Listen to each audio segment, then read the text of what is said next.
How to fix 0X80070005 error code in Windows 11. In this video, I will guide you step by step on how you can fix this error.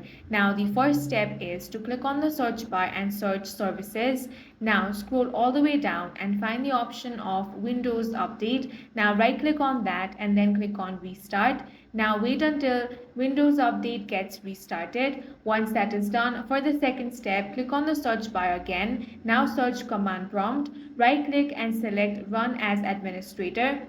Now you want to type in the following: regspr32 space quartz.dll, then press enter. Once the action is completed, you will get this pop-up box.